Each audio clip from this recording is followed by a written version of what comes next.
Alright, tin pail peeps, what's going down? Fucking shitty weather, mate, honestly, man. Sitting here like a bucket of depression. Kidding on. Um, uh, I was out for a wee cup of coffee today with an old pal who I was in shots with. Good boy. Uh, in fact, don't know if any's ever watched a video I made ages ago about being in shots, right? And I said I took free acid and a boy fae Barlanark took me into a cell to fucking calm us down because I was freaking out, man. Aye, that was him. So he's out, he's doing well, he's living his life and staying out of trouble. So shout out to him. He was giving me some right funny ideas for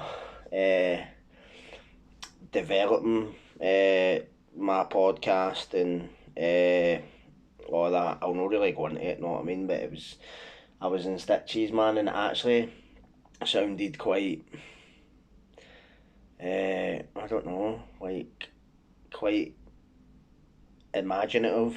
Um, so we'll see how that goes, know what I mean? But aye, it was a good wee catch up and that. I can't mind the last time I seen him, 2008 or something. So we're talking a long time, know what I mean? And it's good to see people get out and actually stay out of trouble and move on with their lives, especially if you've been in serious trouble, know what I mean? As somebody was saying in the comments about one of my videos, like how there's a lot of kind of toxic people in Glasgow and that, but I don't think it's just Glasgow, I think it's fucking everywhere, innit? It's just people.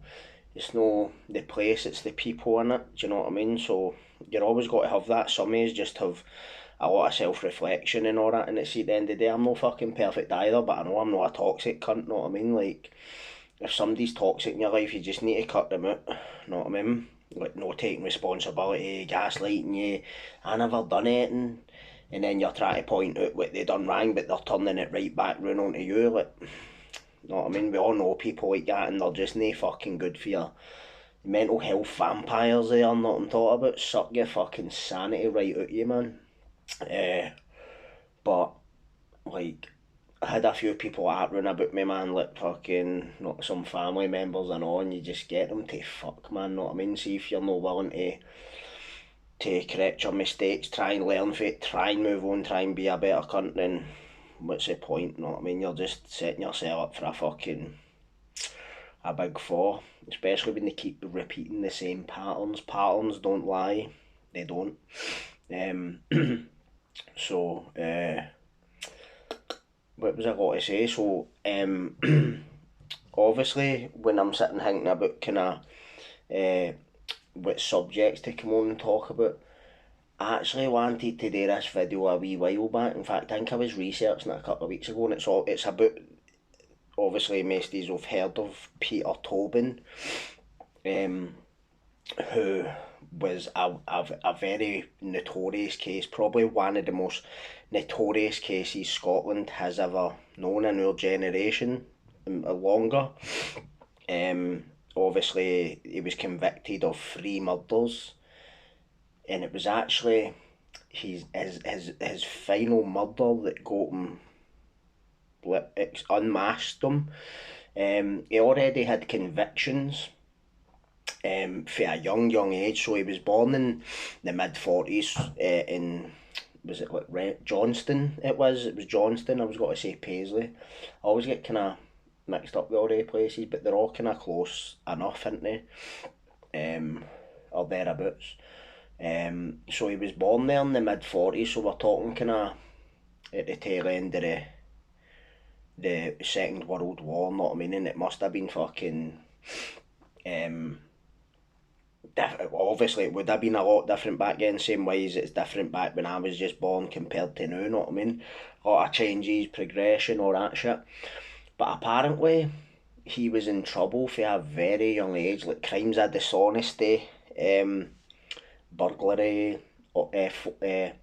you like forgery and shit and all this kind of stuff. And he'd done Boston as well, and I don't know if there's any buddy who follows this channel who done Boston. I never done it obviously because it wasn't about when by the time I hit the prison system, Boston wasn't a thing. It was Pullman by then. Well, Pullman was a Boston that when it started it, but by the time I got there, it was like run like a prison, whereas Boston was like more regimented. It was like run like a fucking like a training camp, like a boot camp for fucking wayward kids. Know what I mean?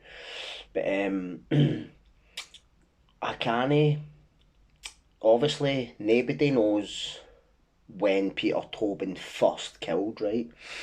And I want to concentrate on the murder that got him like rumbled, because this guy I believe has been killing from at least, I would say the very least mid-20s, right? I would bet my life on that. And the final murder that he committed that basically unravelled his entire crime spree, whatever you want to call it, was the murder of a Polish student who was here on an exchange programme, I think.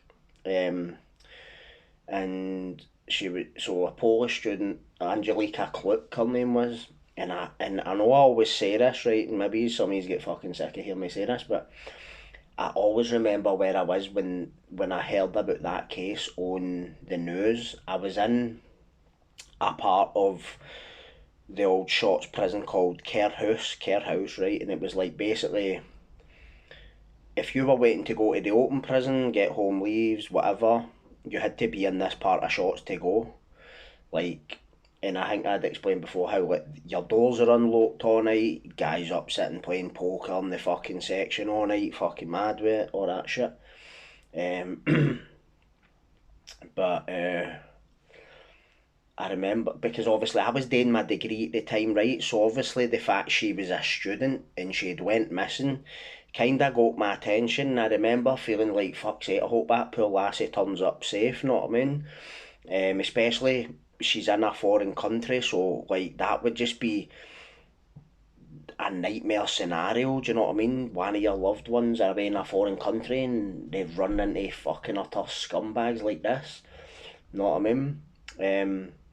So I believe that she was like volunteering at a church, and the church was up in Anderson just off the motorway. Like I used to see it all the time.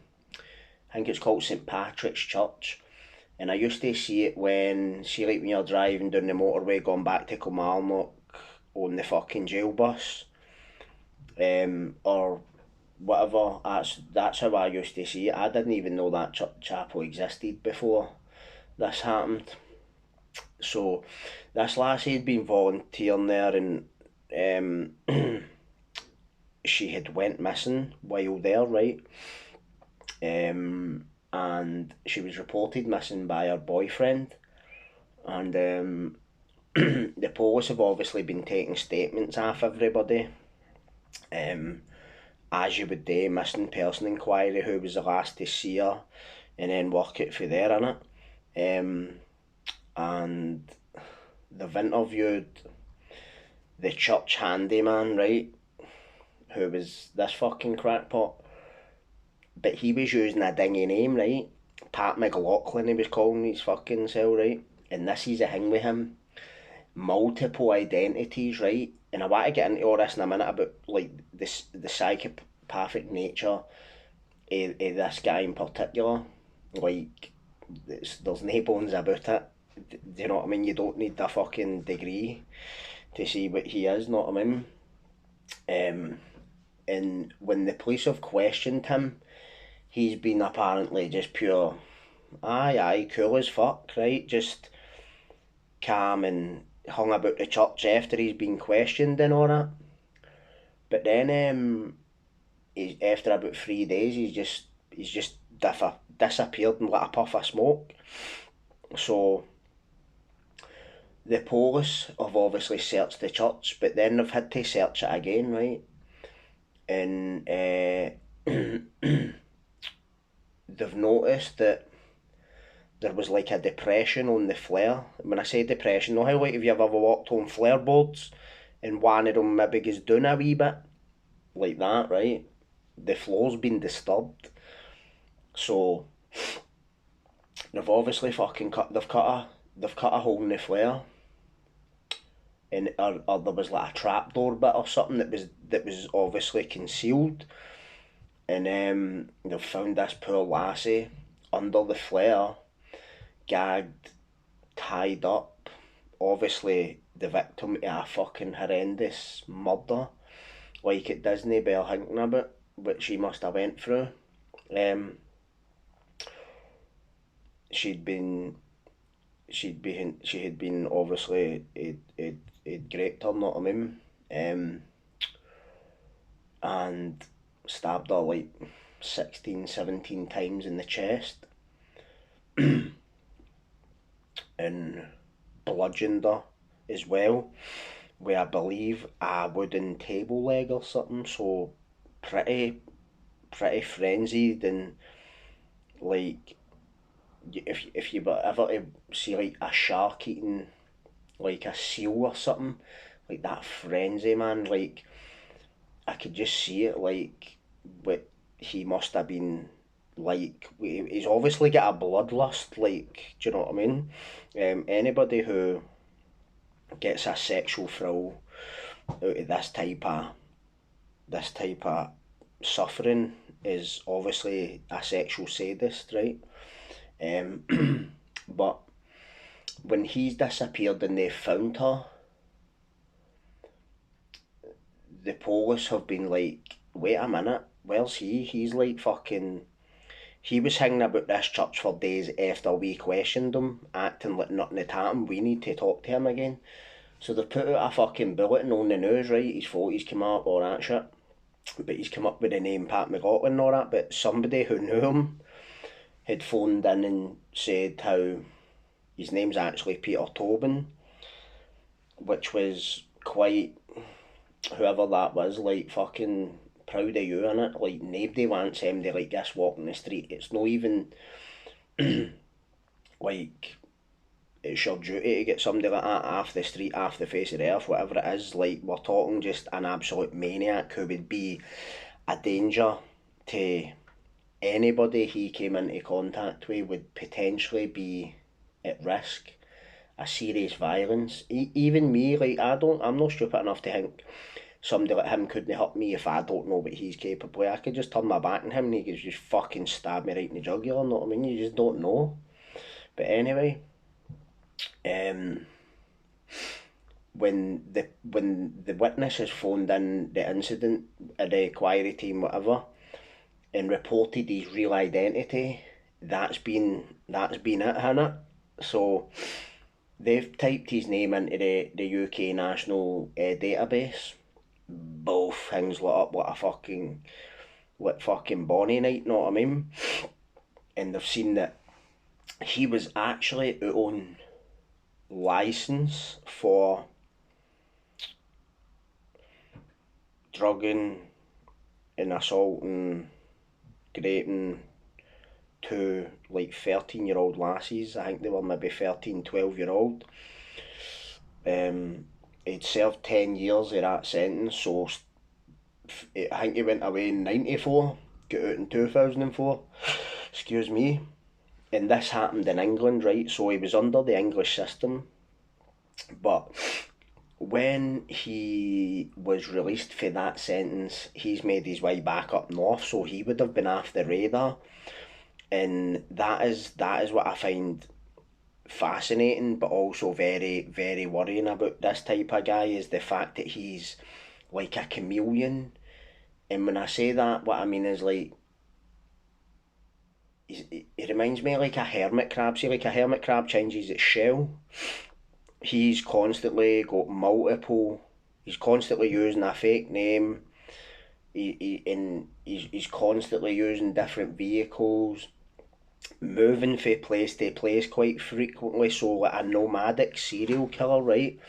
And and the reason that I think he done that, moving about all the time, was because all these police jurisdictions back then was all like, yeah, so it's like Lothian Borders, please, Strathclyde, please, fucking Grampian, all that shit, right?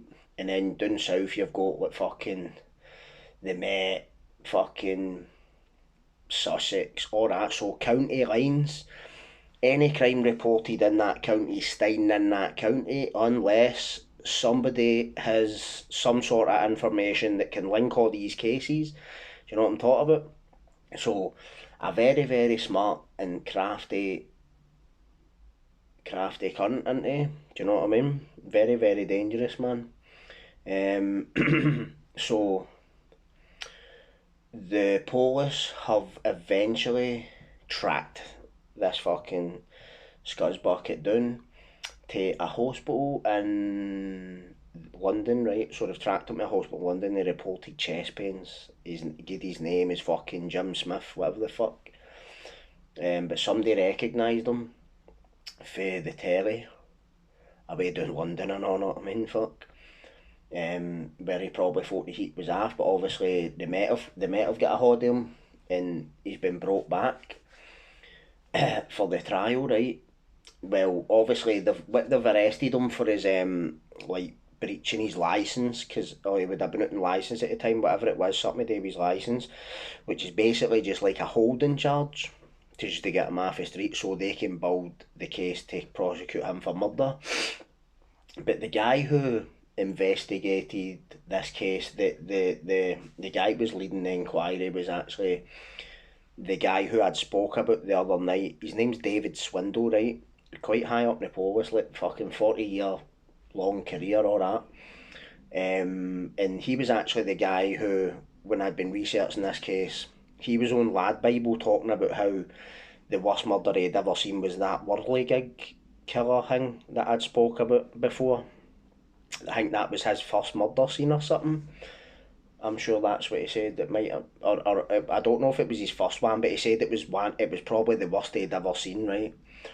And the weird thing with him is he said, when I seen how Tobin had, when I seen the way he'd killed this poor lassie Angelica Cluck, the way he'd covered his tracks, it just said he's got to have murdered somebody before, right? And the reason obviously he said that is because what I just said, like the concealment and the work that went into, like he repainted. So this happened in a garage adjoined to the church. He was painting. He's like at her, oh, Mon, help me paint my wee apprentice, or that, right? The charm, the glib superficial charm they call it, and the psychopathy, right?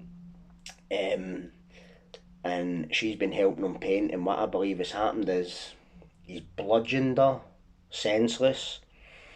Then what's happened is he's restrained her, he's gagged her, he's done the beastie shit, and then he's stabbed her to death, and then he's painted the garage, repainted it all, because there was cast off blood splatter all the ceiling, all this kind of shit. So cast off is like, so say you, as I said before, you smash somebody on the head with something, and then see when you pull it back to do it again, see when you're doing that, it will just fly all up the ceiling. That's called cast off blood splatter, right? So that was all up the ceiling. But he's covered all this, but obviously you're no escaping that UV shit. Know what I mean? Just, they find specks of blood for fucking 20 years ago, mate. You're 3 days later or something. Whatever it was, mate, you're captured. Know what I mean? The forensics have got are just, you're fucked one way or the other, aren't you? But once he's actually killed her in the garage, he's wrapped her up and dragged her through the church, concealed her under the flare, and went about covering it all up. Now, I don't know, like, I honestly wonder what the fuck was he thinking putting her under that flare. Like, did he not think MD was going to smell that soon? But obviously by that time, I don't know, what was he going to move her? Because obviously it's transpired that he's had other victims that he's concealed pretty successfully. and I don't say that as a compliment.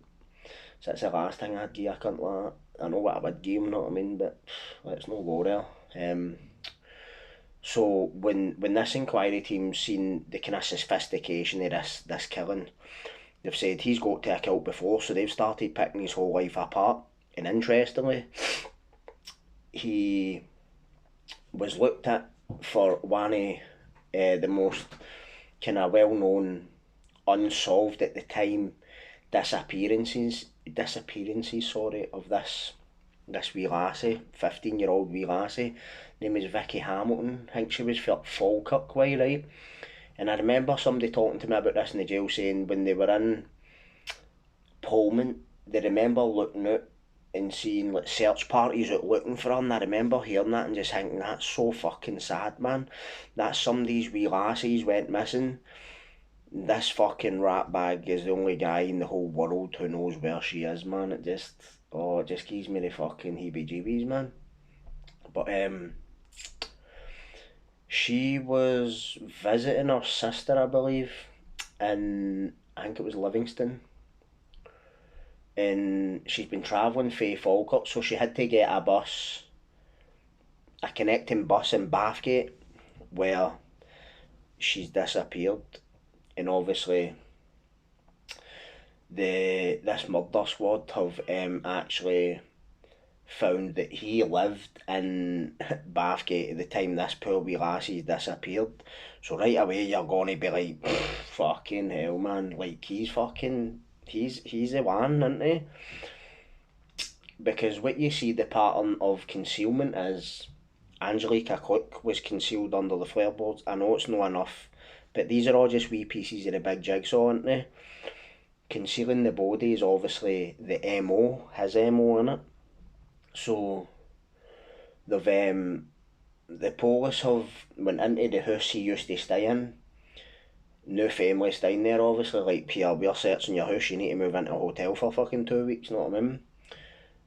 Went through the whole gaff and found a fucking stiletto knife concealed in insulation in the wall or something, showing more concealment. Now, I thought that was pretty... Obviously, I'm putting myself in his shoes. I think that was a bit of a daft move, because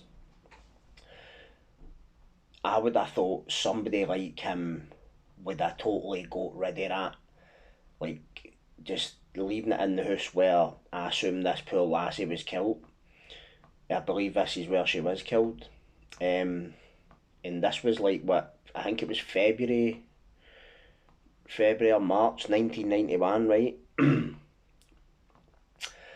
And what's happened at the time is he's put in for a move to, like, a move to, like, Kent, Margate in Kent, right? And what I believe happens with this fucking ratbag is he's been moving to Margate, right? Which is a long, long way away from Bathgate, right? He's been thinking to himself, here, there's a young lassie, I could take her, keep a hold of her until I'm moving, then take her with me to where I'm moving to. And what's happened is, when the murder squad have been looking into this wee lassie's disappearance, God bless her, all of them, in fact, these lassies, man, just shocking. They've found that he's obviously, they've been like, here, listen, we need to search that house he moved to now. And they were also looking at him for another disappearance, a lassie, an 18-year-old lassie, hitching a lift back for a music festival down, it was like round about Portsmouth somewhere, Hove, somewhere round that way. I can't exactly remember the name of it, but it was a music festival. See, like a kind of, like, no, like Transmit or that, but I don't know, it was like a music festival anyway, right? And him, a young guy, have hitched a lift with Tobin, not obviously not knowing who the fuck he is, obviously. So he's picking up hitchhikers as well. And I don't believe that was his first or his last picking up somebody like that. I do believe that was probably part of his earlier MO. But the guy she's been hitching the lift way, he got off somewhere in the Tobin and this lassie, Dynamic Nickel her name was, they've continued, and she's never been seen again. Don't know if he attacked her in the motor, or if he's attacked her somewhere and took her to his house, or if he's made up a ruse to get her in his house and then, oh, just wait till I stop and fucking see if my fucking dinner's made, or my wife's kept home, do you know what I mean? Not even fucking got a wife's time with him, it's just to get you at ease, let your guard down, both. Um, so they've been digging up the back garden, and they found human remains in a fucking hole in the back garden, and it's turned out to be Vicky Hamilton. And I was actually in Glen Oakle watching the live feed on Sky News when this happened, and then that was quite a shock to see how far he had travelled with basically a dismembered 15-year-old lassie. I don't know if she was completely dismembered. What I believe happened was he'd basically, I think he'd cut her in half, sadly, to make her easier to move. Sick individual, man. And they found her in the back garden in the house in Margate, right? Couple of days later, they've found Dynamic Nickel, and my heart does go out to their families, because imagine how long they went. So we're talking that their daughters went missing, their loved ones went missing 1991. It was like 2007 before they found out what had happened. Can I imagine that? Like, just sitting. I'd end up going fucking Schwarzenegger, man. I would flip my lid, I think, if that happened to one of mine, know what I mean? If it happened to my kid, know what I mean? I'd just fucking. Disney bear thinking about. Do you know what I mean? My heart does go out to them. And I'm glad they got answers, because I do believe there's a lot of families out there with victims on his body count that haven't got the answers, and they'll probably never get them now. But they've linked him. So he's ended up convicted for the Angelica Cluck murder, and then he's been convicted for the Vicky Hamilton and the Dynamic Nickel ones, the Dynamic Nickel case as well. And obviously he's not seen the light of day again. Not, I mean, he wouldn't have got out if he'd only been convicted of one of them. But obviously the police they had that Operation Anagram, it was called, to look into every alias, every fucking nook and cranny of his life. They were studying it, right? And obviously any murder, sex offence, whatever you want to call it, right, anything that's happened in between 94 and 2004, or any other period he's been in jail, then you've ruled him out as any suspect in it.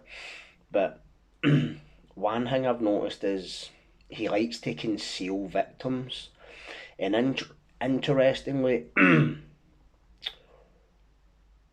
people, there's always the Bible John theory. Was he Bible John, right? I think there's a good shout for that, and I'll tell you why I think that. After the Bible John murders, I can't mind how I found this, right? But I was cross-referencing all these dates, and he had moved out of Glasgow. Can't mind where he was staying. And he'd moved down south in like 1970. The last Bible John murder was in 69. And what I've noticed with him is every time he does something, he moves out the area. That was, I know it's not a lot.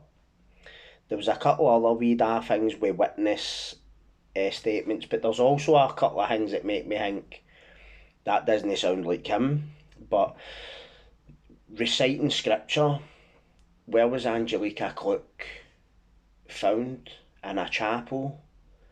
When he was hiding out down England after what he'd done to the two wee lassies in the house.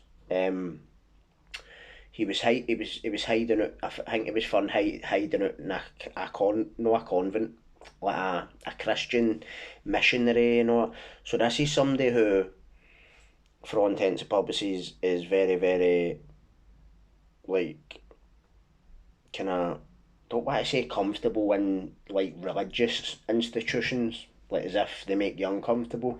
But you know what I mean? If I was going on the run, I wouldn't think to go and fucking hide in a missionary or a fucking a church. Right? I wouldn't think to do that. Who would think to do that? Somebody who is been doing a lot of that stuff. That coupled with the amount of times he moved after he'd committed an offence, because I don't believe in coincidences when it comes to people like this. There isn't, to me, there's no such thing as a coincidence when it comes to a serial killer. But other people be like, I think Bible John was fucking, well, do you know what? We've all got we're in theories and all that, do you know what I mean? Just because you've got a theory or I've got a different one, it doesn't mean like, oh well, you're right and I'm wrong and I'm right and you are, do you know what I mean? It's just fucking, it's just life, innit? But you know, he died when 2022, so a couple of years back, and I remember seeing the photo of him chained to the bed, like, haha, I hope you feel every bit of that, you cunt. And here, who remembers watching him walking out of court and the reporter called him a scummy bastard and they booted him right in the cootin, the cunt, know what I mean? So he's reactive, he's a nasty wee bastard, man. He should have get fucking, he should have get a treatment, let's be honest about it, know what I mean? We're no fucking about here, isn't he? Just some guy that's used to go out on a Friday and get mad with it and fucking maybe stole a couple of motors in his fucking teenage years and then been in a few rollerabouts and fucking all that shit. We're talking about a fucking animal, a human predator that gets sick kicks out of watching lassies plead for their life. That is frightening, man. And so I would have said, because I think in the academic study of serial killers, they have basically what's called they have like four typologies or categories, whatever you want to call them. And I would have put him as the so you have Holmes and DeBurger explain that the were fucking generally psychological, blah blah blah. According to these core characteristics, Holmes and DeBurger identify the following four types of serial killers, right? So your visionary type, which is like fucking just mentally ill ones that think they're on a fucking, they're prophets and they've already mad nutters. There's mission oriented type, and that's like maybe one that thinks he's gonna maybe clean the streets up with hookers, is all that bullshit. Hedonistic type, and there's the power control oriented type, right? But see, the hedonistic type, the lust killer, the one that's getting it for kicks, gets enjoyment out of watching your suffering. That's what I would have said he was. So it says hedonistic type. Offenders in this category are usually stereotyped as thrill seekers, those who derive some form of satisfaction from the murders. Holmes and DeBurger also identified subcategories in this typology, including those who kill for creature comforts or pleasure of life. This would include individuals such as Dorothea Montalvo Puente of Sacramento, California, who was arrested in November 1998 for allegedly poisoning to death at least 7 destitute elderly victims in order to cash their social security checks. Remember, seen shit about that and all. Another subcategory Holmes and DeBurger refer to as the lust murderers, which includes offenders who become sexually involved with the victims and often perform post-mortem mutilation. So that fits him to a fucking T, if you ask me, mate. Absolute fucking scumbag, absolute the epitome of psychopathy, do you know what I mean? And that's an academic textbook that was written by a guy, Eric Hickey. He's a PhD in serial murder, I believe, in some American university, fucking West Texas, fuck knows where, something like that. Interesting work. But back to this fucking puke bag. He actually got slashed and socked in. Any's remember that? I don't. They said it wasn't life threatening. Being him, being on protection. I don't know how this whoever slashed him must have been on protection, because somebody like myself, a mainstream prisoner, would never get near him. They would probably stop movement in the jail to walk him. So see if he was going somewhere, like the doctors or whatever, they would probably stop movement. So he's probably been slashed in the hole, hadn't he? But fucking piping. Honestly, I just fucking flung him off a tap landing, mate. If I'm being honest, but you've got to, like, see if I was a cop, right? I would be going up to that jail my fucking days after to just find out any wee morsel of information I could find out about him, to try and find out where he'd left some poor lassie buried somewhere, do you know what I mean? But these are things that somebody like him would take that to his grave. And what I noticed about him as well, what was interesting, people say serial killers want to take credit for their crimes. He never took credit for anything. And what I also think is, with the publicity surrounding the Bible John case, I believe that was one reason he fucked off for Glasgow. And then that's why I believe he didn't take credit for anything. I could be wrong, obviously, but this is just my theory on him. I believe he moved. If he is Bible John, which I think at least a couple of the murders he's good for. There was one murder where there was biological evidence found on her underwear, and it wasn't a match to him. So right, that would never go to court against him, because that's the reasonable doubt now, innit? But I believe it. I do believe, for all intents and purposes, he was the Bible John serial killer, and he moved because of the publicity surrounding it. And I do believe that that's eventually led to him just being a nomadic serial killer, travelling all over the UK and hiding bodies now, because he learned for leaving them out in the open and the hysteria that caused there, know what I mean? That's what I think, but it's up to everybody's get their own fucking take on it, innit? But good riddance to the fucking rat anyway. And know what I found? I liked this. And if Vicky Hamilton's dad ever watched this, I'd like to say to him, I liked what you said about asking for his ashes to flush them down your toilet. And my heart goes out to you and the other families. And I hope you're just living your life and try. I know I can't imagine what any of them went through, but the world's a safer place because he got caught and he's no here now. So my heart goes out to the families, know what I mean? Anybody that's a victim of any of this type of stuff, my heart does really go out to them, do you know what I mean? It's fucking horrible. It's somebody's daughter, do you know what I mean? Somebody's son as well, like with the limbs and the lot stuff. Or these people are just the most frightening people that have ever walked about, man. To think there's human beings out there who take, oh, just fuck off, man. It's just getting the images in my head again. But I think people can do that and get a kick out of it. It actually excites them. Like, you're no normal, mate. You're abnormal. But anyway, I'm got to shoot. But I hope that was insightful. Leave fucking comments, whatever. Let me know if any of you, what you think about any of that stuff I've said, or if you think he was Bible John or he wasn't. Let us know what you think. Cheers for listening, and I will see you next time I'm on. Ciao.